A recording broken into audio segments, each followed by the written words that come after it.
That's him. Oh my God.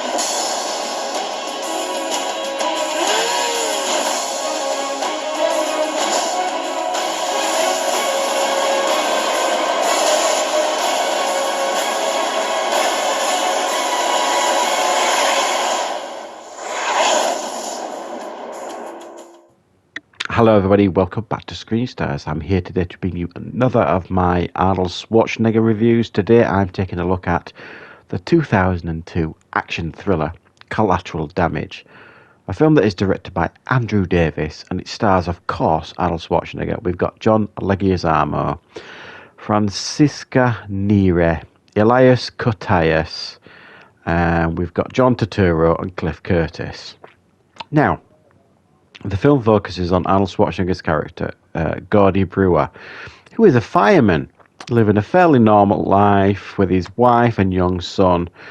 And then he essentially has to go and pick up his young son from his wife.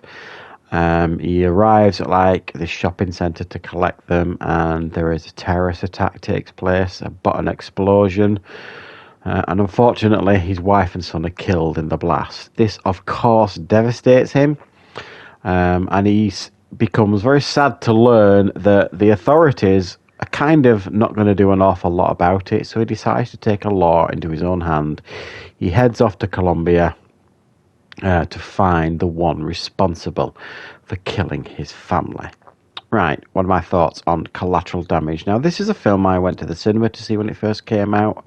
I was a big fan of Arnie back in those days. I still am, to be fair. And I was quite looking forward to this one. Now, I do remember there was a little bit of controversy surrounding this film upon its release because, obviously, in 2001, we got the September 11th attacks in the US.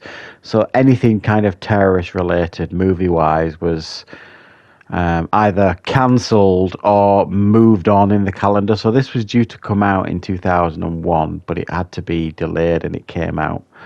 I think it was around March time 2002, which doesn't really seem an awful long time to delay it, I suppose, because obviously the feelings were still very, very raw in the US and around the world.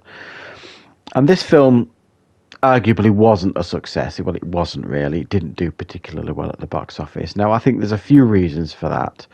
Primarily, number one, I don't think people were ready to watch a film with this kind of subject matter, which is understandable. And number two, it's just not a massively engaging and action-packed film, which I remember at the time watching it when it first came out, and I've rewatched it to prepare for this review, and I still feel the same, really. There's a distinct lack of real tension and arguably action in this film, with this being an Arnie film.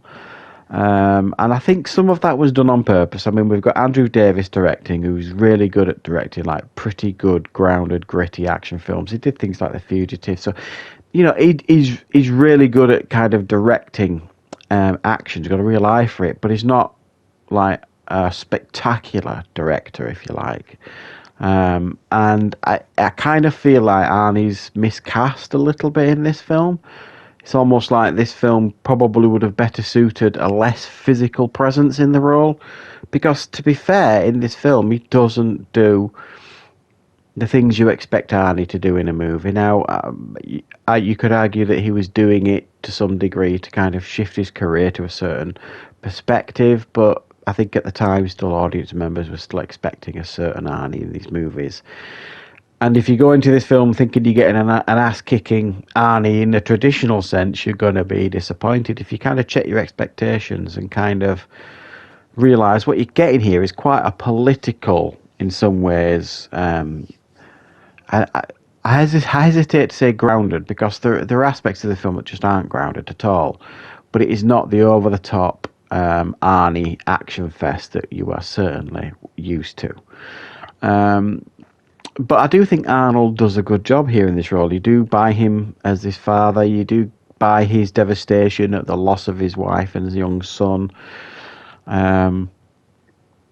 It's, for me, the film kind of loses its way in a few areas, but when it focuses on like the government angles and the political aspects of Colombia and all these government agencies that are involved and so on and so forth, it kind of loses its you lose the interest a little bit, you know what I mean? Because I don't really necessarily want to watch an Arnie film to get, like, you know, political intrigue or, you know, understand, you know, the difficulties of, you know, policing Colombia and all this kind of stuff. It kind of feels like it goes a little bit too far in those aspects, and it, you know, maybe should have focused on giving us more of like an Arnie fest, if you like. So it is definitely a decent film. It's just not one of those that stands out in Arnie's filmography as a memorable film. It's also fairly predictable as well. For those of you who haven't seen it, you know, there's a little bit of a plot twist at the end that you can kind of see coming a mile away. And they don't use some characters in this film particularly well. What I mean by that is John Leguizamo is in the film. Very charismatic actor. He's given very little to do in this film, and he's probably in it 10 minutes, 15 minutes. Same with John Turturro. He's in it 10 minutes. Pointless. My point is that there's characters in this film they could have done far more with that they don't. It just feels like they're putting a film, I don't know, to give it a bit more gravitas or something. I'm not really sure, but there's no character really here, including Arnie's, that is particularly well served by the script. Doesn't do a massively good job. But if you're looking for an interesting and certainly watchable action thriller, this certainly ticks a few boxes, and I suspect it would have done far better at the box office if it had been released prior to 9/11 or maybe several years after 9/11. As it happens, it's one of those films that was kind of released, almost brushed under the carpet upon its release, and didn't do particularly well and hasn't been fondly remembered since. But it is still watchable. It is a decent Arnie flick. It's certainly not his worst film, but it's also not in his top 10 best films either. So I'll give this one a reasonably solid 7 out of 10. It is certainly watchable, and I did enjoy rewatching it to prepare for this review, but it's definitely not one to consider an Arnie classic. Certainly in my opinion anyway. So thank you very much for watching. I hope you enjoyed the review. I will of course be back with plenty more reviews and content on the channel very, very soon.